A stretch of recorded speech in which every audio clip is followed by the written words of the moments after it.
కొంత సమయం దేవుని యొక్క వాక్యాన్ని మనం ధ్యానం చేద్దాము. వాక్యంలో ఈరోజు పరిశుద్ధాత్మ దేవుడు మనతో ఏమై మాట్లాడుతున్నాడో ఈరోజు వాక్యం యొక్క వెలుగులోనికి మనం ముందుకు వెళ్దాం.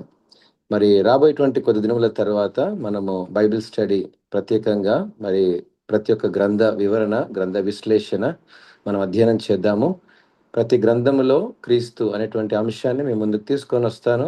మరి ప్రతిరోజు పాల్గొనడానికి ప్రయత్నం చేయండి. కొద్ది దినములు మనం కొన్ని లేఖన భాగాలు ధ్యానం చేస్తూ ఆ రీతిగా మరి గ్రంథ వివరణలోనికి మనం వెళ్దామని ప్రేమపూర్వకంగా వాళ్ళందరినీ ఆహ్వానిస్తున్నాను. దయచేసి గమనించండి, ఈరోజు మనము ధ్యానం చేసుకోబోయేటువంటి అంశము మీకు sajivvahini.com వెబ్సైట్లో కూడా మీరు బైబిల్ని చదవచ్చు. కాబట్టి దాన్ని మీకు నేను షేర్ చేస్తున్నాను స్క్రీన్లో. న్యాయాధిపతుల గ్రంథము 19వ అధ్యాయంలో ఒక లేఖన భాగాల్ని మనం చూద్దాం. మీ దగ్గర బైబిల్ ఉన్నట్లయితే దయచేసి బైబిల్ని చూడడానికి ప్రయత్నం చేయండి. మీరు ఏదైనా మార్గంలో ప్రయాణం చేస్తున్నారంటే, లేదా ఆఫీస్లో ఉన్నారంటే, లేదా బయట ఎక్కడైనా ఉన్నట్టయితే మీకు స్క్రీన్ మీద కనబడుతుంది కాబట్టి దయచేసి ఫుల్ స్క్రీన్లో మీరు చూడవచ్చు. న్యాయాధిపతుల గ్రంథము 19, 20 ఈ 2 అధ్యాయాల్ని క్షుణ్ణంగా అధ్యయనం చేద్దాం.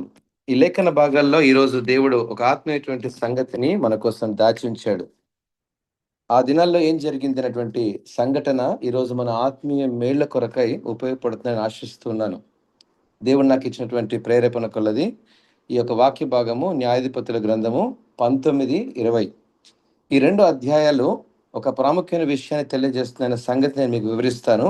క్లుప్తంగా ఒక కథారూపకంగా ఈ యొక్క 2 అధ్యాయాలను అధ్యయనం చేద్దాం. ఒక లేవీయుడు తన ఉపపత్నిని తీసుకురావడానికి ప్రయాణం చేస్తూ ఆమె తండ్రి ఇంటి దగ్గరికి వస్తున్నప్పుడు బెన్యామీను గోత్రానికి చెందినటువంటి గిబియా పట్టణంలో వారు అక్కడ ఆగిపోతారు.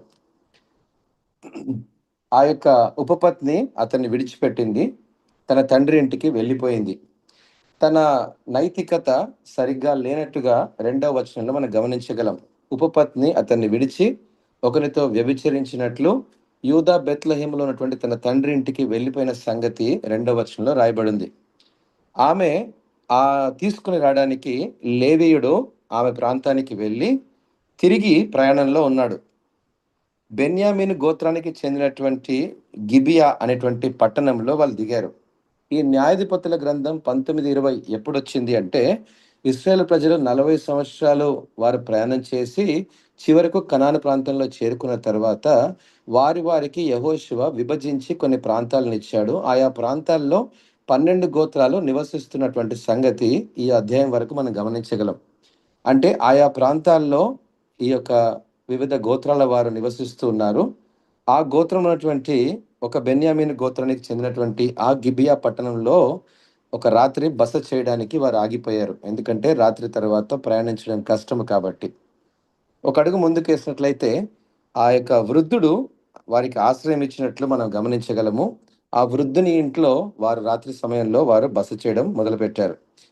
పట్టణంలో ఆ యొక్క బెన్యామీను పట్టణంలో కొందరు దుర్మార్గులు ఏం చేశారంటే ఆ లేవీయుని ఇంటికి వచ్చి అందులో ఉన్నటువంటి మరి ఎవరైతే కొత్తగా వచ్చారో ఆ ప్రాంతానికి అందులో ఉన్నటువంటి స్త్రీలను చెరపడానికి వారిని బయటకు పంపమని వాళ్ళని ప్రలోభ పెట్టారు. మరలా రిపీట్ చేస్తాను, గమనించండి. పట్టణంలో కొందరు దుర్మార్గులు ఏం చేస్తారంటే ఆ లేవీయుని బయటకు పంపమని కోరినప్పుడు చివరకు ఆ లేవీయుడు ఏం చేశాడంటే ఉపపత్నిని తన ఇంట్లో నుంచి తోసివేసి ఆ తలుపు వేసినప్పుడు తన కుటుంబాన్ని భద్రపరుచుకున్నాడు.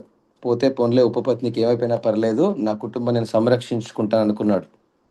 చివరకు ఉపపత్నిని ఏం చేశారంటే ఈ దుర్మార్గులు ఆమెపై దారుణంగా దాడి చేసి ఆమెని ఉదయం వరకు చెరిపినట్టు అక్కడ లేఖన భాగాల్లో రాయబడి ఉంది. చివరకు ఆమెను చంపివేసి, అంతేకాదండి, 12 ముక్కలు చేసి ఆ లేవీయుడు ఏం చేశాడంటే చనిపోయినటువంటి ఆ శరీరాన్ని తీసుకొని 12 ముక్కలు చేసి ఆ 12 గోత్రమైనటువంటి ప్రాంతాలకు పార్సల్ చేసేసాడు. మరలా చెప్తాను, గమనించండి. ఎప్పుడైతే ఆ యొక్క దుర్మార్గులు ఆ ఉపపత్నిని చెరపడం, ఆమెను చంపడం చూశాడో ఉదయం లేచి ఆమె శరీరాన్ని తీసుకొని 12 ముక్కలు చేసి 12 గోత్రాలు ఉన్నటువంటి వారికి పార్సల్ చేశాడు. ఎప్పుడైతే ఆ యూదా ప్రాంతంలో చుట్టినటువంటి ఆ యొక్క ఇశ్రాయేలు జనాంగము మిగతా గోత్రం వారు ఈ యొక్క కళేబరాల్ని చూసినప్పుడు భయంకరమైనటువంటి కోపం వచ్చింది. ఎవరు ఇంతటి దుర్మార్గానికి దారి తీశారు, దీని గురించి తేల్చాల్సిందే అనేటువంటి విషయాన్ని గ్రహించారు. ఇస్రాయేల్ ప్రజలంతా షాక్ అయిపోయినటువంటి ఒక భయంకరమైన సంఘటన మునుపెన్నడూ జరగలేదు.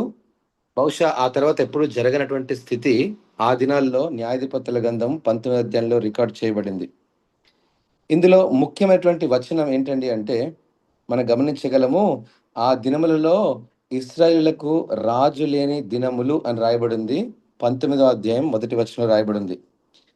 ఆ దినాల్లో ఇశ్రాయేలులకు రాజు లేని దినములు అంటే ప్రజలు తమకు ఇష్టానుసారంగా జీవించినటువంటి అనైతిక స్థితి కనబడుతుంది. ఆ దినాల్లో ఉన్నటువంటి ప్రజలు ఎలా ఉన్నారంటే, వారికి ఇష్టం వచ్చినటువంటి జీవిస్తున్నారు. దేవుడంటే భయం లేదు. వారిని ఏ రీతిగా దేవుడు నడిపించడనేటువంటి విఘ్నత లేదు. ఏ రీతిగా ఇశ్రాయేల్ ప్రజలు ఆ జనాంగాలు నడిపించుకుంటూ అద్భుతమైనటువంటి పాలుతేనెలు ప్రవహించేటువంటి దేశానికి నడిపించాడనేటువంటి కృతజ్ఞత లేని స్థితిలో ఆ యొక్క ప్రజలు కనబడుతున్నట్టు మనం గమనించగలం. బెన్యామీను గోత్రమే, తమ సొంత ఇశ్రాయేల్ ప్రజల్లో ఉన్నటువంటి జనాంగమే దుర్మార్గతకు లోనయ్యారు. తమ సొంత అన్న, తమ సొంత తమ్ముడు అనేటువంటి కుటుంబంలో ఉన్నటువంటి కుటుంబీకులే ఇలాంటి ఘోరమైనటువంటి పొరపాటు చేస్తే మిగతా గోత్రం వారు చలించలేకపోయారు.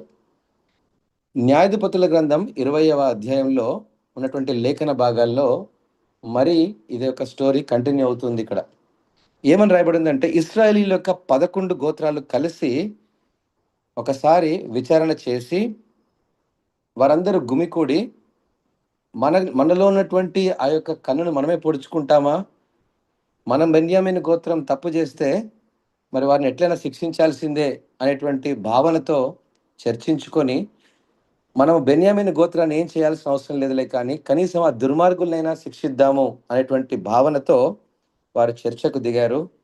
బెన్యామీను గోత్రము చేసినటువంటి పొరపాట్లో ఆ దుర్మార్గులను శిక్షించడానికి ఒక అడుగు ముందుకు వేశారు. ఇవన్నీ కూడా మనము గమనించినప్పుడు 20వ అధ్యాయంలో 2 యుద్ధాలు వారు చేసినట్లు మనం గమనించగలం. 2 యుద్ధాలు ఓడిపోయారు. 3వ యుద్ధం చివరికి వారు చేసి ఆ బెన్యామీను గోత్రం మీద వారు గెలిచినట్టు, ఆ సివిల్ వార్ అక్కడ జరిగినట్టు మనం గమనించగలం. ప్రదేన్ బిడ్లారా, ఇక్కడ ఉన్నటువంటి సంఘటన ఏమని మనకు జ్ఞాపకం చేస్తుందో కొన్ని లేఖన భాగాలు మనం చదువుతున్నప్పుడు మనము జాగ్రత్తగా గమనించాలని ప్రభుపేట మరొకసారి మిమ్మల్ని జ్ఞాపకం చేస్తున్నాను. ఈ లేఖన భాగాల్లో ఉన్నటువంటి సారాంశం ఏంటంటే, ఇశ్రాయేల్ ప్రజలు ఈ 11 గోత్రాలు కలిసి బెన్యామీను గోత్రం మీద యుద్ధానికి వెళ్ళడానికి ముందు దేవుని దగ్గరికి వెళ్ళి అడిగినటువంటి ఒక సంఘటన మనం చూద్దాం. ఈ లేఖన భాగాలు ఎక్కడ రాయబడ్డాయి అంటే, న్యాయాధిపతుల గ్రంథము 20వ అధ్యాయంలో రాయబడింది. చూడండి, 18వ వచనంలో ఒక అద్భుతమైనటువంటి మాట, దేవుణ్ణి అడిగి వారు గిబియాలో యుద్ధానికి వెళ్ళినట్టు గమనించగలం. చూడండి, లేఖన భాగాల్లో ఏంటి సారము, సత్యం అని గ్రహిద్దాం. కాబట్టి వీరు లేచి బేతేలుకు పోయి ఇశ్రాయేలీయులు బెన్యామీనులతో చేయవలసిన యుద్ధమునకు మాలో ఎవరు ముందుగా వెళ్ళవలనని దేవుని యొద్ద మనవి చేసినప్పుడు యెహోవా యూదా వంశస్థులు ముందుగా వెళ్ళవలనని సెలవిచ్చెను. ఇక్కడ జాగ్రత్తగా గమనించండి. దేవుణ్ణి అడిగారు, ప్రార్థించారు, దేవుని అడిగారు, దేవా మేము యుద్ధానికి వెళ్దాం అనుకుంటున్నాము, బెన్యామీను మీద యుద్ధానికి వెళ్దాం అనుకుంటున్నాము, మాలో ఎవరిని ముందుగా పంపించాలి అని దేవుని అడిగినప్పుడు దేవుడు చెప్పాడు, యూదా వంశస్థుల్ని ముందుగా పెట్టండి, యుద్ధానికి వెళ్ళండి అన్నాడు. 19వ వచనంలో చూసినట్లయితే, కాబట్టి ఇశ్రాయేలీయులు ఉదయమునే లేచి గిబియాకు ఎదురుగా దిగిరి, ఇశ్రాయేలీయులు బెన్యామీనులతో యుద్ధము చేయ బయలుదేరినప్పుడు ఇశ్రాయేలీయులు గిబియా మీద పడుటకు యుద్ధ పంక్తులుగా తీర్చగా, బెన్యామీనీలు గిబియాలో నుండి బయటకు వచ్చి ఆ దినమున ఇశ్రాయేలీయుల్లో 22,000 మంది నేల కూల్చిరి. 22,000 మంది ఇశ్రాయేల్ ప్రజల సైన్యం చనిపోయారు. దేవుని ప్రార్థించి బయలుదేరారు. దేవుడే వెళ్ళమన్నాడు. యూదా వంశస్థుల్ని ముందే పెట్టమన్నాడు. బెన్యామీను గోత్రం చాలా చిన్నది, కేవలం 26,000 మందే ఉన్నారు వాళ్ళు. వీళ్ళు లక్షల సైన్యం. ఈ లక్షల సైన్యం అడుగులు ముందుకు వేసినప్పుడు మొదటి యుద్ధం దేవుణ్ణి అడిగారు, వెళ్ళారు. జాగ్రత్త గమనించండి, దేవుణ్ణి అడిగారు, వెళ్ళారు. దేవుణ్ణి అడిగిన తర్వాత కూడా వారి యొక్క యుద్ధంలో అపజయాన్ని చూశారు. అపజయం మామూలుగా లేదు. 22,000 మంది నేలను కూల్చబడ్డారు. 22 వచనం నుంచి మనం జాగ్రత్తగా గమనించినట్లయితే, అయితే ఇశ్రాయేలు మరలా ధైర్యం తెచ్చుకొని, తాము మొదట ఎక్కడ యుద్ధ పంక్తిని తీర్చిరో, ఆ చోటనే మరలా యుద్ధము జరగవలెనని తమ్మును తాము యుద్ధ పంక్తులుగా తీర్చుకున్నారు. మరలా రెండోసారి యుద్ధానికి వెళ్ళడానికి ప్రయత్నం చేశారు. ఈసారి రెండవ దినమున యుద్ధము చేసినప్పుడు బెన్యామీనులు కేవలం 26,000 మందే. వీళ్ళు లక్షల మంది. మరలా యుద్ధం చేసినప్పుడు రెండోసారి మరలా ఓడిపోయారు. 18,000 మంది ఇశ్రాయేలు సైన్యం చనిపోయింది.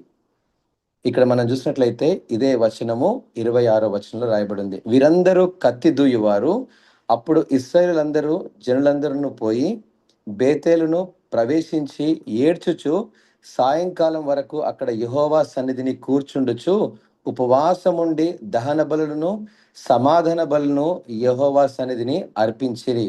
ఆ దినములలో యెహోవా నిబంధన మందసము అక్కడే ఉండెను. ఇక్కడ గమనించండి, ఎప్పుడైతే రెండవసారి కూడా మరలా యుద్ధం ప్రకటించారో, మరలా 18,000 మంది నేల కూల్చబడ్డారో, చివరిగా మూడోసారి దేవుని సన్నిధికి వచ్చారు. దేవుని మందసం వారి మధ్యలోనే ఉంది. అక్కడికొచ్చి అప్పుడు ఉపవాసం ఉండి దహన బలులు సమాధాన బలు అర్పించడం మొదలుపెట్టారు. మూడోసారి యుద్ధం కోసం మరలా సిద్ధపడ్డారు. ఇక్కడ ఒక ప్రాముఖ్యమైన విషయాన్ని మనం గమనించాలి. ఏంటంటే, దేవుణ్ణి అడిగే కదా ప్రార్థించాము, దేవుణ్ణి అడిగే కదా అడుగులు ముందుకు వేశాము, దేవుడే కదా వెళ్ళమన్నాడు అనేటువంటి భావన ఇస్తుంది మనకు ఈ యొక్క 21, 22, 23 వచనాలు. 25వ వచనంలో మనం చదువుకున్నప్పుడు రెండోసారి కూడా దేవుడు వెళ్ళమన్నాడే. గిబియాలో నుండి బయలుదేరి వచ్చి ఇశ్రాయేలులో 18,000 మంది నేల కూల్చబడ్డారని రాయబడింది. రెండోసారి ప్రార్థించాము, నష్టం వాటిల్లింది. మరలా ప్రార్థించాము, మరలా కూడా అన్యాయం జరిగిపోయింది. అన్యాయం మామూలుగా లేదు. మొత్తం 40,000 మంది, క్షమించండి, 22,000 మంది, 18,000 మంది కలిపితే 40,000 మంది ఇశ్రాయేలు సైన్యం మరణించారు. 26,000 మంది బెన్యామీను గోత్రం. దేవుడు అన్యాయస్తుడా? బెన్యామీను గోత్రం కదా తప్పు చేసింది. వారిని కదా దేవుడు శిక్షించాలి. వారిని కదా నేలమట్టానికి తీసుకొని రావాల్సింది. వారిని కదా నేల కూల్చాల్సింది. వారిని కదా ఖడ్గంతో హతం చేయాల్సింది. దేవుడే వెళ్ళమన్నాడు 2 సార్లు. కానీ యుద్ధంలో 2 సార్లు ఇశ్రాయేల్ ప్రజలు ఏం చేశారు? ఏమైనా పొరపాటు చేశారా? పాపం ఏ పాపం ఎరుగనటువంటి ఇశ్రాయేల్ ప్రజలు. వాళ్ళేమో దుర్మార్గతకు లోనై ఒక ఆడబిడ్డను చెరిపితే శిక్ష పడాల్సినటువంటి బెన్యామీను గోత్రంలో కనీసం ఒక్క పురుగు కూడా చావలేదు. కానీ ఇశ్రాయేల్ ప్రజల్లో 40 మంది నేలమట్టం అయ్యారు. ఈ లేఖన భాగాలు చదువుతూ ఉంటే దేవుడు మానవులతో చేసేటువంటి ఒక వారి మధ్య ఉన్నటువంటి ఆ అనుబంధాన్ని ఎలా మనకు నేర్పిస్తున్నాడో ఈ 2 అధ్యాయాల్లో అద్భుతమైనటువంటి సారం దాగి ఉంది. ప్రియమైన బిడ్డలారా, ఎందుకు ఇశ్రాయేల్ ప్రజలు మొట్టమొదటిసారి వారు ఓడిపోయారు? ఈ సారమే ప్రతిరోజు మనం చేసేటువంటి ప్రార్థన జీవితానికి ముడిపెట్టాలి. ప్రతి దినము మనం ప్రార్థించేటువంటి అనుభవాలే ఆనాడు ఇశ్రాయేలీయులు చేసినటువంటి పొరపాటుతో సాదృశ్యంగా ఉంది. మేము ఏం చెయ్యాలి అని అడిగారు, కానీ మేము యుద్ధం చెయ్యాలా అని దేవుని దగ్గర ప్రశ్న అడగలేకపోయారు. దేవుడు వారికి పాఠం కాదు, గుణపాఠాన్ని నేర్పించాడు. మనం ప్రతిరోజు నిర్ణయం తీసుకుంటాం. ప్రతిరోజు మనమే నిర్ణయం తీసుకుంటాం. మన ఆలోచనలతో దేవుడు నడవాలని, మన తలంపులతో దేవుడే దిక్సూచిగా ఉండాలని, మన నిర్ణయాల వైపే దేవుడు ఆమెన్ అనాలనేటువంటి ఆలోచనలతో అడుగులు ముందుకు వేస్తాం. అలాంటి ప్రార్థనే మనం చేస్తుంటాం. అందుకే అనేక సార్లు మన జీవితంలో అపజయాలు, అందుకే అనేక సార్లు మన జీవితంలో దాన్ని దేవుడు జరిగిస్తున్నట్టే ఉంటది, కానీ అందులో నిరాశ, అందులో నష్టాన్ని వాటిల్లేటువంటి వారంగా మనం ఉంటాం. పరిచర్య చేయాలి, వ్యాపారం చేయాలి, ఉద్యోగం చేయాలి, వివాహం చేసుకోవాలి, బిడ్డల భవిష్యత్తు కోసం మనము అడుగులు ముందుకు వేయాలి. ఇవన్నీ కూడా మనమే నిర్ణయాలు తీసుకుంటాము. దేవుని చిత్తం మీద ఎప్పుడు కూడా ఆనుకునేటువంటి స్థితిని మనము గ్రహించం. ప్రియమైన బిడ్డలారా, మనం తీసుకునే నిర్ణయం మీద, ప్రభా నేను ఒక కారు కొనుక్కుంటున్నాను ఆశీర్వదించు, నేను ఇల్లు కొనుక్కుంటున్నాను ఆశీర్వదించు అంటాం, కానీ నేను అసలు ఆ పని చేయాలా లేదా అని దేవుని దగ్గర ఎప్పుడు కూడా మనము కనిపెట్టుకొని మొర్ర పెట్టే స్థితి కలిగి ఉన్న ప్రతి బిడ్డలారా. అందుకే మన జీవితంలో మనం ఏది సంపాదించినా కూడా దానికి చిమ్మట పడుతుంది, చిల్లు పడుతుందని దేవుని వాక్యం మన జ్ఞాపకం చేస్తుంది. ఎందుకు మనం సమకూర్చుకోలేకపోతున్నాం? ఎందుకు సమృద్ధిలో జీవించలేకపోతున్నాం? ఎందుకు అనేక సార్లు ప్రార్థన మీద మనం పొందుకున్నటువంటి ప్రతి జవాబు మీద సంపూర్ణమైన విజయాన్ని ఆనందించలేకపోతున్నామంటే, ఆనాడు ఇశ్రాయేలు ప్రజలు గిబియాలో చేసినటువంటి పొరపాటును మనం జ్ఞాపకం చేసుకోవాలి. ప్రతి దినం ఈరోజు విశ్వాసి చేసేటువంటి పొరపాటు. చెప్పేటువంటి నేనేదన్నా మంచి చేస్తా అనుకుంటున్నారా? ఏ భేదమును లేదు. అందరును పాపం చేసి దేవుడు అనుగ్రహించే మహిమను పొందలేకపోతున్నారు. నాతో సహా మనందరం కలిసి ఇటువంటి ప్రార్థన అనుభవాన్ని మనం నేర్చుకుందాం. ప్రియ దేవుని బిడ్డలారా, ఆనాడు ఇశ్రాయేలు ప్రజలు యుద్ధం చేయాలా అని దేవుని దగ్గర మొరపెట్టలేదు. విజయం ఇస్తావా ప్రభు అని దేవుణ్ణి అడగలేదు కానీ, మేము యుద్ధానికెళ్తున్నాం, ఎవరిని ముందు పంపించాలి అని అడిగారే కానీ, దేవుని దగ్గర కనిపెట్టుకున్నటువంటి స్థితి కనబడలేదు. రెండోసారి కూడా దేవుడు మరలా వారికి పాఠం కాదు, మరలా గుణపాఠమే ఇచ్చాడు. వారు దేవుని సన్నిధికొచ్చారు. రెండవ దినం కూడా దేవుని దగ్గర ఏడ్చుచు అని రాయబడింది. 23వ వచనం రాయబడింది చూడండి. మరియు ఇశ్రాయేలు పోయి సాయంకాలం వరకు యెహోవా ఎదుట ఏడ్చుచు, మా సహోదరులైన బెన్యామీనులతో యుద్ధము చేయుటకు తిరిగిపోదుమా? ఏడ్చుచు దేవుని సన్నిధికొచ్చారు. అనేక సార్లు మన జీవితంలో శ్రమ కలిగినప్పుడు, బాధ కలిగినప్పుడు, నిరాశ కలిగినప్పుడు, నష్టపోయినప్పుడు, ఆ రోజు ప్రార్థించే గదా నా యొక్క కుటుంబాన్ని ప్రారంభించుకున్నాను. ఆ రోజు ప్రార్థించే గదా ఈ ఉద్యోగాన్ని ప్రారంభించుకున్నాను. ఆ రోజు ప్రార్థించే గదా ఈ ఇంటర్వ్యూకెళ్ళాను. ఎందుకు ఈ కష్టాలొస్తున్నాయని శ్రమ వచ్చినప్పుడు మరలా దేవుని దగ్గరకొచ్చేటువంటి స్థితిని జ్ఞాపకం చేస్తుంది ప్రియమైన బిడ్డలారా. మనకు శ్రమ వచ్చినప్పుడు, కష్టం వచ్చినప్పుడు దేవుని సన్నిధికొచ్చి మొరపెట్టేటువంటి వారంగానే ఉన్నాం. మనమే నిర్ణయం తీసుకుంటాం. తర్వాత దేవుని ఆశీర్వాదం కోసము అడుగుతూ ఉంటాం. దేవా నన్ను ఆశీర్వదించను. మనమే నిర్ణయం తీసుకుంటాం. ప్రభా దీన్ని జరిగించినటువంటి ప్రార్థన మనం చేస్తాం. ఇది పాఠం కాదు ప్రియ దేవుని బిడ్డలారా. ఆనాడు ఇశ్రాయేల్ ప్రజలకు గుణపాఠాన్ని దేవుడు చూపించాడు. ఆ నష్టం మామూలుగా లేదు. 40,000 మంది అన్యాయంగా నేల కూల్చబడ్డారు. వారిలో నైపుణ్యత ఉంది. వారిలో పరాక్రమశాలులు ఉన్నారు. వాళ్ళ బలాఢ్యులు ఉన్నారు. వారి మీద దేవుని యొక్క ప్రేమ ఉంది. వారి మీద దేవుని యొక్క కాపుదల ఉన్నప్పటికీ వారు ఏ పొరపాటు చేయలేదు. కానీ చూడండి, దేవుని మీద ఆధారపడే స్థితి ఎంత నష్టానికి దారి తీసుకొచ్చింది చూడండి.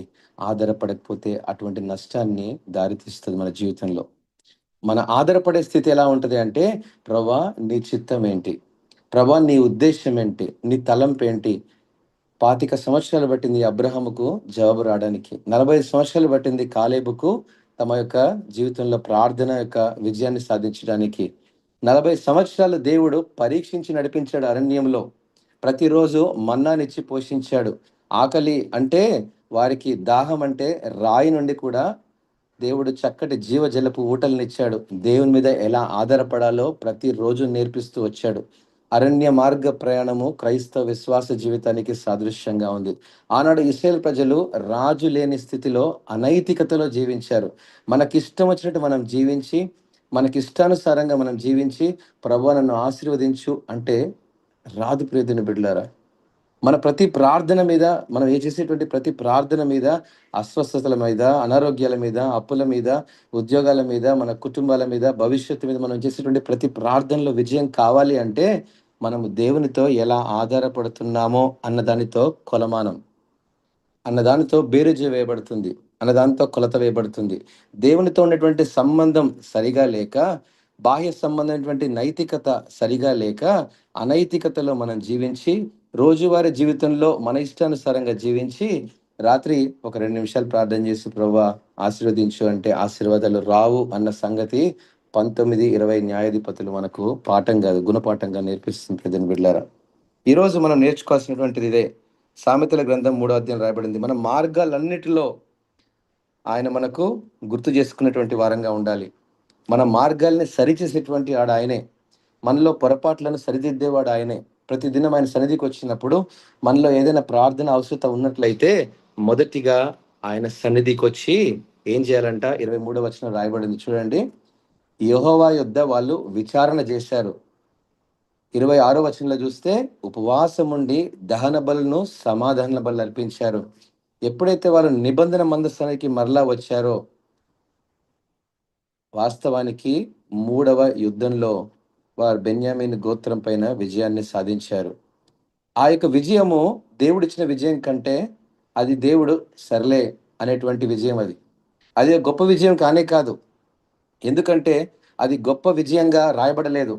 వారి విశ్వాసం కూడా తేలికగా తేలిపోయేదిగా ఉందని దేవుని వాక్యంలో రాయబడింది. వారు అవిశ్వాసంగానే వెళ్లారు మూడోసారి యుద్ధానికి.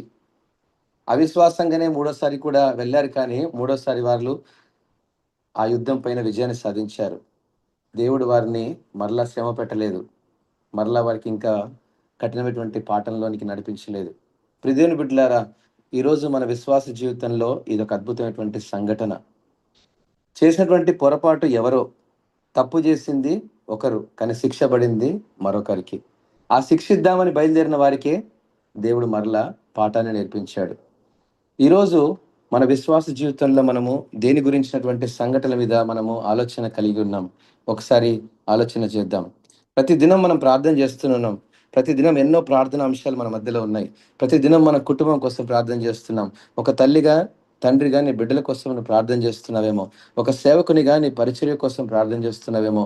వీటన్నిటికంటే ముందు మన వ్యక్తిగత నైతిక స్థితి దేవునితో ఎలా ఉందో ఒకసారి మనం కొలత వేసుకోవాలి.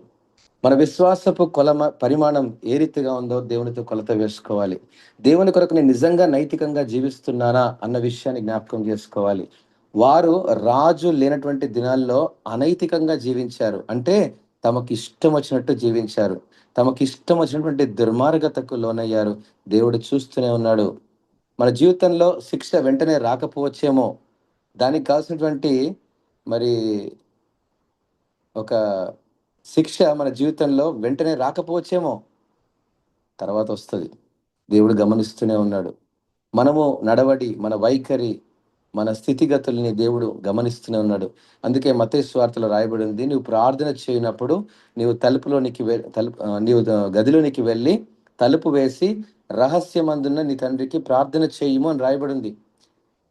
ఎందుకు రహస్యమందు ప్రార్థన చేయాలంట? నీవు గదిలోనికి వెళ్ళి తలుపు వేసి రహస్యమందున నీ తండ్రికి ప్రార్థన చేయి. 16 మత్తయిలో రాయబడింది. ఏమని రాయబడింది అంటే, ఇంకక్కడ మాట, రహస్యమందు చూచు నీ తండ్రి నీ ప్రార్థనకు ప్రతిఫలం ఇచ్చునని రాయబడింది. రహస్యమందు చూస్తాడు అని రాయబడింది. రహస్యమందు నీ ప్రార్థన వింటాడు అని బైబిల్లో రాయబడలేదు. ప్రియమైన బిడ్డలారా, మన ప్రార్థన వింటాడు అని బైబిల్లో రాయబడలేదు, కానీ మన ప్రార్థన చూస్తాడు అని రాయబడింది. ఏం చూస్తాడు? మన హృదయాన్ని చూస్తాడు. మన నైతికతను చూస్తాడు. మన ప్రవర్తనను చూస్తాడు. మన స్థితిగతులను చూస్తాడు. మన ఆలోచన విధానాలను చూస్తాడు. మనం ప్రార్థిస్తున్నామంటే ఏ భావనతో ప్రార్థన చేస్తున్నాం, ఎలాంటి ఆలోచనలతో ప్రార్థన చేస్తున్నాం, ఎలాంటి తలంపులతో ప్రార్థన చేస్తున్నాం అని దేవుడు గమనించేటువంటి వాడుగా ఉన్నాడు. ఆయన రహస్యంగా చూసే దేవుడు. మన చీకటి తెలుసు, మన వెలుగు దిశలు తెలుసు, మన రహస్య జీవితం తెలుసు, మన అంతరంగ స్థితి ఆయనకు తెలుసు. ఆయన ఎప్పుడు విజయం ఇవ్వాలో, ఎప్పుడు మనల్ని శిక్షించాలో తండ్రిగా మనతో ఉన్నాడు ఆయన. మనము లోబడేటువంటి తత్వంలో మనం జీవించినప్పుడు, రహస్యమందు చూచు నీ తండ్రి నీ ప్రార్థనకు ప్రతిఫలం ఇచ్చును అని యేసుక్రీస్తు ప్రభువారు నేర్పించినటువంటి మాటను జ్ఞాపకం చేసుకుందాం. ఆనాడు గిబియాలో జరిగినటువంటి సంఘటన నేడు మన ఆధ్యాత్మిక విషయాల్లో మనం ఎక్కడ కూడా వెనుకంజ వేయని స్థితిగా ఉండాలి. మన నైతికత, మన జీవన విధానాల్లో దేవునితో పెనవేసుకోకుండా, దేవునితో సత్సంబంధాన్ని కలిగకుండా, ఆత్మీయ స్థితిలో మనము సరిగా లేకుండా చేసే ప్రతి ప్రార్థన విఫలం అవుతుంది అని, విఫలం అవడమే కాదు, దానివల్ల వచ్చేటువంటి పరిణామాలకు మనం ఇక వెనక తిరిగి చూసినప్పుడు ఎంతో నష్టాన్ని కూడా వాటిల్ తెచ్చేదిగా ఉంది. ఆనాడు ఇశ్రాయేలు ప్రజలు 11 గోత్రాలు ఏ పొరపాటు చేయలేదు. దుర్మార్గుల్నే శిక్షిద్దాం అనుకున్నారు. ఒక స్త్రీని రాత్రంతా వారు వ్యభిచరించి, ఆ స్త్రీని వారు చంపిన స్థితిని చూసినప్పుడు ఎంత దుర్మార్గతకు లోనయ్యారు కదా. ఈ రోజుల్లో అలాంటి న్యూస్ వస్తే మనం ఏమంటామండి? వీడికి అర్జెంటుగా ఉరిశిక్ష వేయాలంటాం కదండి. మనము ఎవడో పొరపాటు చేస్తే అంటాం, మనము మన కంట్లో దూలం పెట్టుకొని ఎదుటోడి కంట్లో నలిసి ఎతికేటువంటి వారం మనమే.